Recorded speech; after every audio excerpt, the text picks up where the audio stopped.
आदर्श शिक्षण संस्थान द्वारा संचालित ऑनलाइन क्लासेज में आप सभी का हार्दिक स्वागत है, अभिनंदन।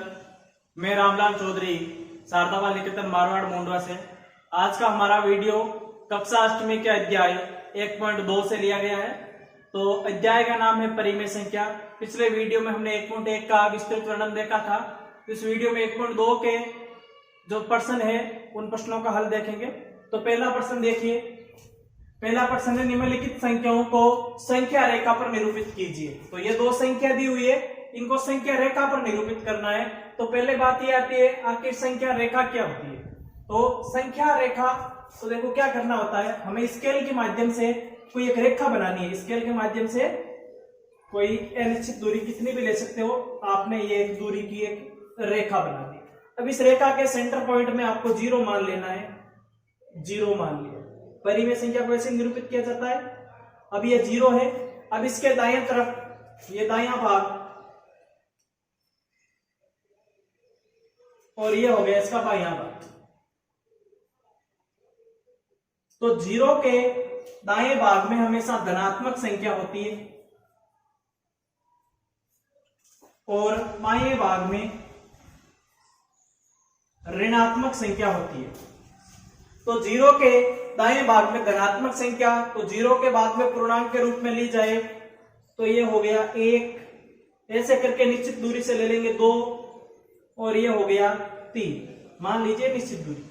अब ये 1 2 3 हमने इसका संख्या निरूपित कर दी है। इधर देखेंगे तो ऋणात्मक संख्या होती है। तो यहां पर -1 -2 और ये मान लिया -3। तो ये एक संख्या रेखा हो गई। अब इस संख्या रेखा पर 7/4 को निरूपित करना है कि 7/4 का स्थान कौन सा होगा।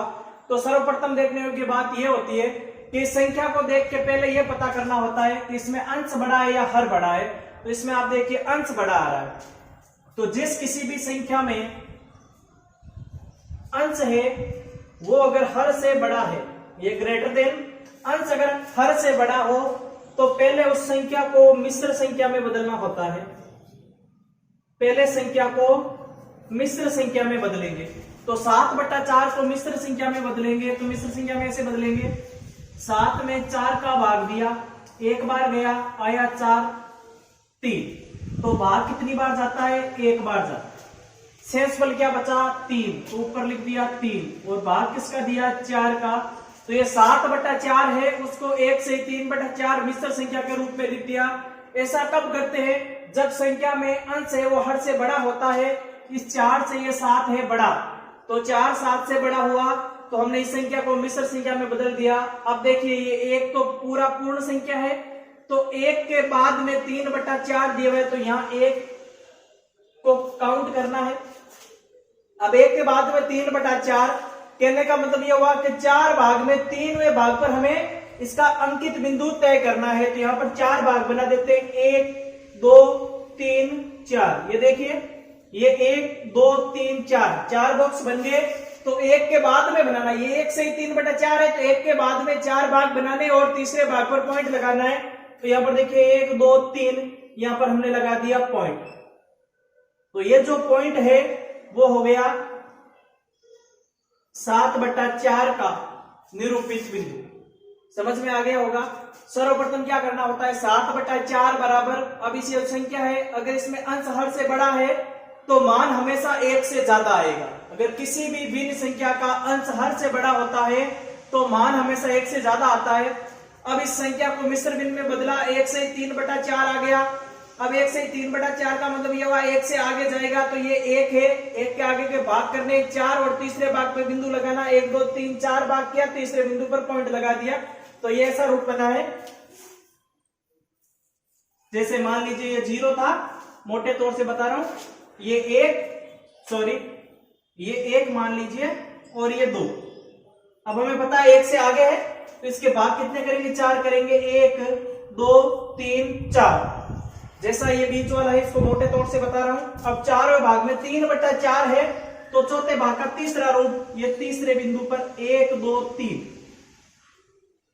ये जो पॉइंट है वो 7/4 का। अब आप देखिए प्रश्न 1 का दूसरा पार्ट, -5/6। तो पहले इस संख्या की पहचान करेंगे। तो इसका अंश है वो हर से क्या है, ये देखिए अंश, तो इसमें अंश है वो हर से छोटा है। कहने का मतलब हुआ कि इसमें हर बड़ा है अंश से, पहले का विपरीत है, पहले वाले में अंश बड़ा था हर से, तो जिसमें अंश हर से बड़ा होता है तो उसको मिश्र भिन्न में बदल के इसी स्टेप से सरल करते हैं। और जिसका अगर अंश छोटा और हर बड़ा हो तो क्या करेंगे, देखो किसी भी संख्या का अगर हर बड़ा होता है तो उस संख्या का मान हमेशा 1 से कम आता है। ये चिन्ह का मतलब समझ रहे हो, जहां पर बड़ा मुंह रहेगा वो बड़ा रहेगा, मतलब ये एक बड़ा है संख्या से, या दूसरी बात में संख्या है वो 1 से हमेशा रहेगी छोटी। तो किसी भी संख्या में अगर अंश हर से छोटा रहता है या अंश से हर बड़ा रहता है तो उस संख्या का मान हमेशा 1 से नीचे आता है। अब देखो ये हमने संख्या रेखा बनाई, इसका मिडल पॉइंट 0 मान लिया, इसको धनात्मक का है, और इधर बाईं तरफ आएंगे तो ऋणात्मक का है। अब आपको -5/6 अंकित करना है, तो अगर संख्या ऋणात्मक है तो इसका मान इस तरफ आएगा, और अगर धनात्मक है तो इसका मान दाएं तरफ जाएगा। पहले भी बता चुका हूं, धनात्मक मान दाएं भाग में और ऋणात्मक मान बाएं भाग में। अब आप देखो मान इधर जाएगा, नीचे क्या है 6 है, इसको मिश्र भिन्न में नहीं बदलना है, मिश्र भिन्न में उसी संख्या को बदलना है जिसका अंश का मान बड़ा होता है। जिस किसी भी संख्या में अंश का मान छोटा होगा और हर का मान बड़ा होगा तो हम उसमें जानते हैं कि वो संख्या हमेशा 1 से छोटी रहेगी। तो ये 1 से छोटी रहेगी, इसका मतलब वो ये 0 से इस तरफ आएगी। अब भाग कितने करने हैं, 6 भाग करने हैं, तो यहां से बराबर 6 भाग कर लेते हैं, 1 2 3 बराबर भाग कर लेते हैं 6। ये पहला भाग, ये दूसरा भाग, ये तीसरा भाग, ये चौथा भाग, ये पांचवा भाग और ये 6 भाग। देखो 1 2 3 4 5 6 भाग। अब देखो पॉइंट कितने पर लगाना है, 5वां पॉइंट पर लगाना। तो यहाँ पर गिनिए, पहला दूसरा तीसरा चौथा पांचवा, ये लग गया यहाँ पर पॉइंट, और ये निरूपित बिंदु किसका हो गया -5/6। समझ गए होंगे। जब अंश है वो हर से छोटा रहेगा तो ऋणात्मक संख्या है तो 0 के इस तरफ आएगी, धनात्मक संख्या है तो 0 के 1 की तरफ जाएगी। जितना पार्ट होता है, यहाँ पर बट्टे में 6 दिया है जिसके 6 भाग करो, ऊपर 5 दिया हुआ है तो 5वें पॉइंट बिंदु पर पॉइंट लगा दें। चलो अब देखते हैं दूसरा प्रश्न। दूसरे प्रश्न में आपको दिया -2/11, -5/11, -9/11 को सरल रेखा पर निरूपित कीजिए। तो पहले संख्या को देख के पता यह लगाना है हमें कि इस संख्या में अंश बड़ा है या हर बड़ा है, तो यह चीज पहले जरूरी होती है। तो इन तीनों संख्याओं में देखिए, तीनों संख्याओं के जो अंश है वो हर की तुलना में छोटे हैं। तो पहली बात तो यह है कि अंश छोटा और हर क्या है इसमें बड़ा। अंश छोटा और अगर हर बड़ा हो तो संख्या का मान हमेशा 1 से छोटा होगा।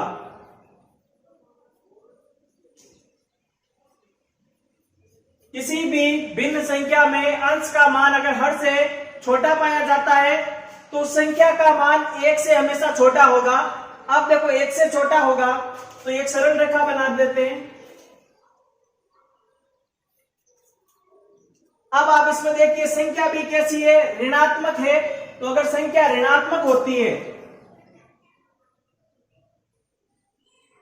संख्या ऋणात्मक होती है तो इसका मान 0 से -1 के बीच में होगा, और संख्या अगर धनात्मक होती है तो इसका मान 0 से +1 की ओर होगा। जैसा पिछले प्रश्न में बताया भी था, संख्या अगर ऋणात्मक होगी तो 0 से -1 की तरफ, धनात्मक होगी तो 0 से +1 की तरफ। तो ये तीनों संख्याएं ऋणात्मक है तो इसका मान 0 से -1 की तरफ होगा।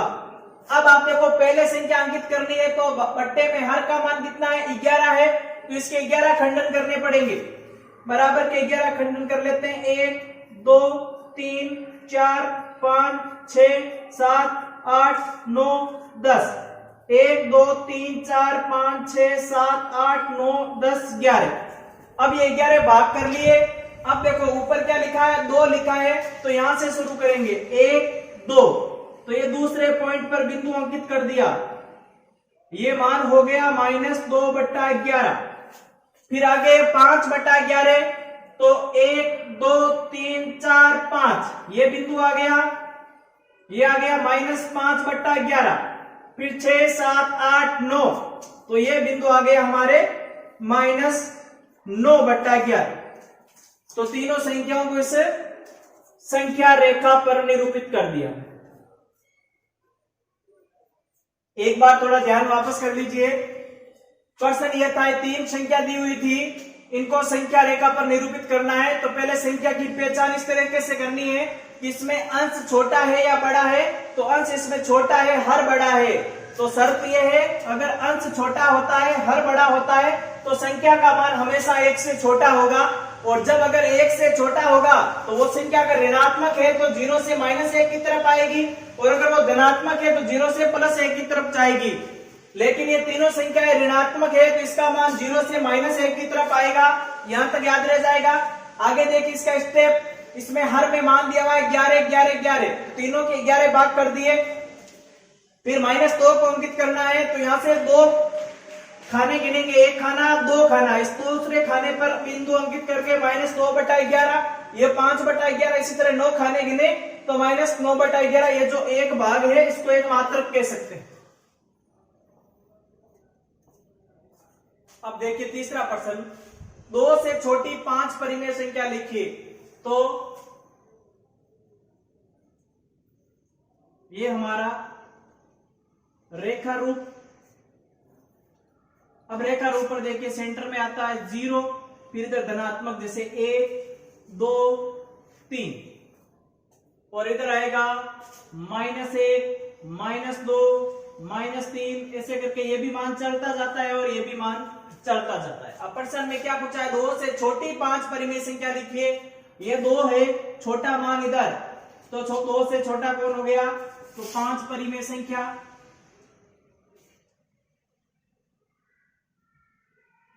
दो से छोटी 5 परिमेय संख्या लिख रहे हैं। तो पहली संख्या हो गई प्लस का 1, फिर 1 के बाद में 0, फिर -1 -2 -3, ऐसे करके कितनी भी लिख सकते हो आप। तो ये 2 से छोटी होगी 1 0 -1 -2 -3, ये ऋणात्मक संख्या होती है, वो भी एक प्रकार की परिमेय संख्या होती है।